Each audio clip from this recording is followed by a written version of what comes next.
Thousands में हम आपके लिए 1000 से भी ज्यादा ऐतिहासिक किस्से लेके आ रहे हैं।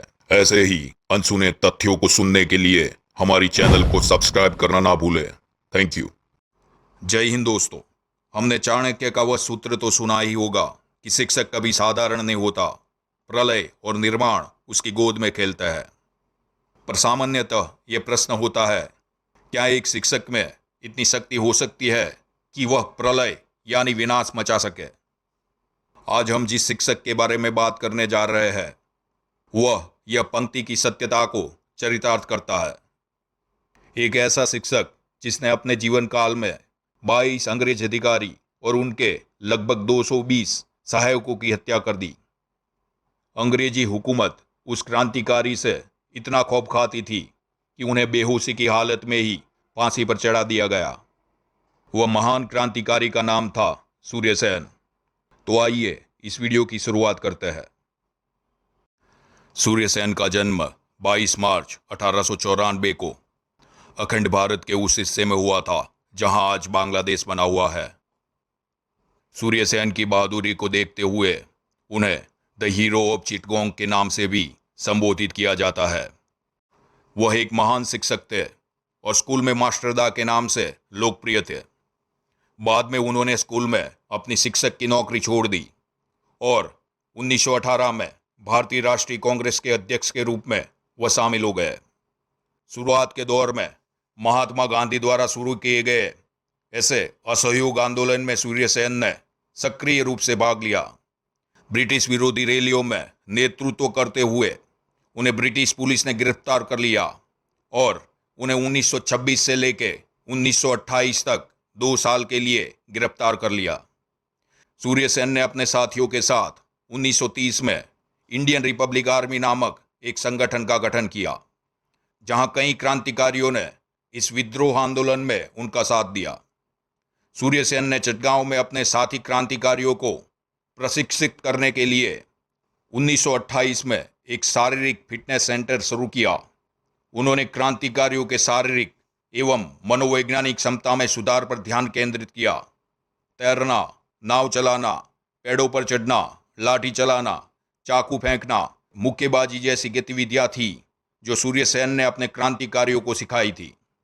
उसी वर्ष 18 अप्रैल को इस संगठन के सदस्यों ने सूर्यसेन के नेतृत्व में चटगांव में ब्रिटिश पुलिस शस्त्रागार पर छापे मारने की साजिश रची। इस योजना में उन्होंने खुद को 5 समूह में विभाजित किया, जिनका उद्देश्य शस्त्रागार को जब्त करना था। योजना को सफल करने के लिए पूरे चटगांव शहर की संचारण प्रणाली जैसे टेलीफोन, टेलीग्राम और रेलवे को उनके द्वारा नष्ट कर दिया गया था। विध्वंस ने अंग्रेजों को शहर में होने वाली घटनाओं से अलग कर दिया।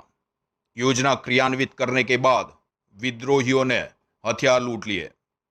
अंग्रेजों की सारी बंदूकें अब उनके कब्जे में थी, पर यह उनका दुर्भाग्य ही था कि बंदूक मिलने के बाद भी उनको गोला बारूद और उसके लिए गोलियां नहीं मिल पाई। गोलियां न मिलने के कारण उनकी बंदूकों का अभी कोई महत्व नहीं था। फिर भी अंग्रेजों के दिल में खौफ बिठाने के लिए यह साहस काफी था। भागने से पहले क्रांतिकारियों ने मौके पर भारतीय ध्वज लहराया और ध्वज को सलामी दी। इस दल को भलीभांति अंदेशा था कि इतनी बड़ी घटना पर अंग्रेज सरकार तिल मिला जाएगी। इसके लिए वह गोरिल्ला युद्ध हेतु तैयार थे। इसी उद्देश्य को सिद्ध करने के लिए यह लोग शाम होते ही चटगांव नगर के पास की ऐसी पहाड़ियों में चले गए। किंतु स्थिति दिन ब दिन कठिन होती जा रही थी। बाहर अंग्रेज पुलिस उन्हें जगह जगह ढूंढ रही थी, वहीं जंगली पहाड़ियों पर क्रांतिकारियों को भूख और प्यास व्याकुल किए जा रही थी। अंततः 22 अप्रैल 1930 को हजारों अंग्रेज सैनिकों ने जलालाबाद की पहाड़ियों को घेर लिया, जहां क्रांतिकारियों ने शरण ले रखी थी। ऐसी विपरीत परिस्थितियों में भी क्रांतिकारियों ने समर्पण नहीं किया और हथियारों से लैस ऐसी अंग्रेज सेना के खिलाफ गुरिल्ला युद्ध छेड़ दिया। इन क्रांतिकारियों की वीरता और गुरिल्ला युद्ध कौशल्य का अंदाजा इससे लगाया जा सकता है कि इस जंग में जहां 80 से भी ज्यादा अंग्रेज सैनिक मारे गए, वहीं मात्र 12 क्रांतिकारी ही शहीद हुए। इसके बाद मास्टर सूर्यसेन किसी प्रकार अपने कुछ साथियों सहित पास के गांव में चले गए। उनमें से कुछ साथी कलकत्ता चले गए, लेकिन इनमें से कुछ दुर्भाग्यवशात पकड़े गए। अंग्रेज पुलिस किसी भी तरह सूर्यसेन को पकड़ना चाहती थी। सरकार ने सूर्यसेन पर 10,000 रुपये का इनाम भी घोषित कर दिया।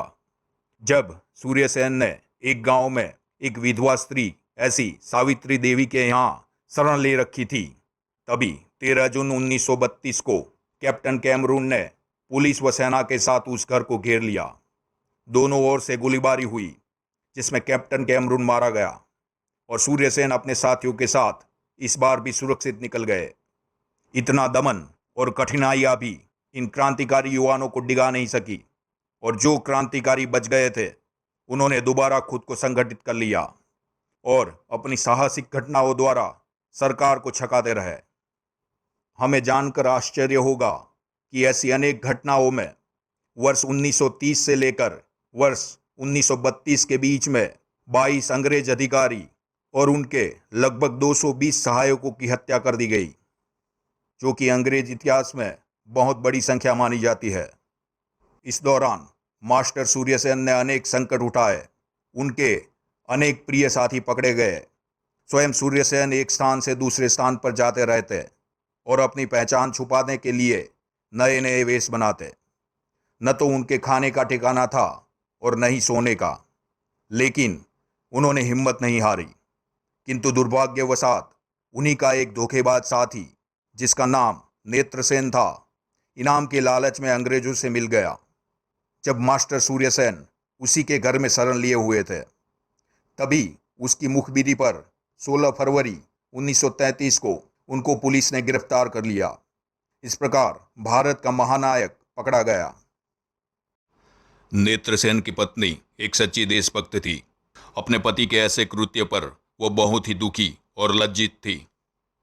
अपने देश के साथ और एक सच्चे देशभक्त के साथ हुई गद्दारी से वो मानो विचलित हो गई और इसीलिए जब उसके घर में उसी के सामने ही एक देश प्रेमी ने उसके पति नेत्रसेन की हत्या कर दी तो उसने कोई विरोध नहीं किया।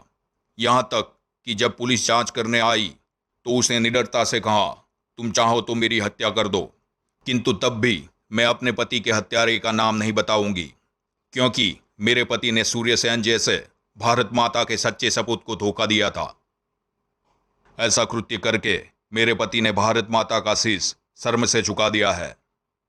उधर सूर्यसेन के प्रमुख साथी ऐसे तारकेश्वर दस्तीदार ने युगांतर पार्टी की चटगांव शाखा का नेतृत्व संभाल लिया।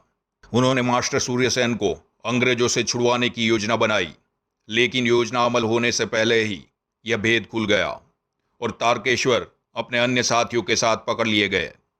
सरकार ने सूर्यसेन और तारकेश्वर पर मुकदमा चलाया। 12 जनवरी 1934 को सूर्यसेन को तारेश्वर के साथ फांसी की सजा दी गई। फांसी के एक दिन पहले यानी 11 जनवरी को सूर्यसेन ने अपने एक मित्र को अंतिम पत्र लिखा था, जिसका एक एक शब्द स्वाभिमान और देशभक्ति से भरा था। उसमें लिखा था, मृत्यु मेरा द्वार खटखटा रही है, मेरा मन अनंत की ओर बह रहा है। मेरे लिए यह वो पल है जब मैं मृत्यु को अपने परम मित्र के रूप में अंगीकार करूंगा।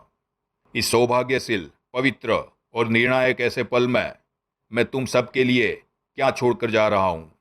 सिर्फ एक चीज, मेरा स्वप्न, मेरा सुनहरा स्वप्न, स्वतंत्र भारत का स्वप्न। प्रिय मित्रों, आगे बढ़ो और कभी अपने कदम पीछे मत खींचना। उठो और कभी निराश मत होना, सफलता अवश्य मिलेगी।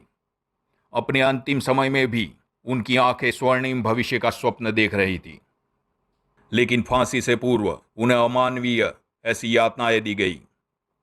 निर्दयतापूर्वक हथौड़े से उनके दांत तोड़ दिए गए, नाखून खींच लिए गए, हाथ और पैर के जोड़ तोड़ दिए गए और जब वह बेहोश हो गए तो उन्हें उसी अवस्था में ही खींचकर फांसी के तख्ते पर ले जाया गया। ऐसा कहा जाता है कि वह अंतिम समय में वंदे मातरम यह शब्द का उच्चारण न कर सके, इसलिए उनको यह यातनाएं दी गई थी। इतना ही नहीं, क्रूरता की पराकाष्ठा यह थी कि उनके मृतदेह को भी उनके परिजनों को नहीं सौंपा गया और उसे धातु के बक्से में बंद करके बंगाल की खाड़ी में फेंक दिया गया। अंग्रेजों के शासन में सही अर्थ में प्रलय मचाने वाले ऐसे सूर्यसेन को सत सत नमन। ऐसे ही अनसुने तथ्यों को सुनने के लिए हमारी चैनल को सब्सक्राइब करना ना भूलें। Thank you.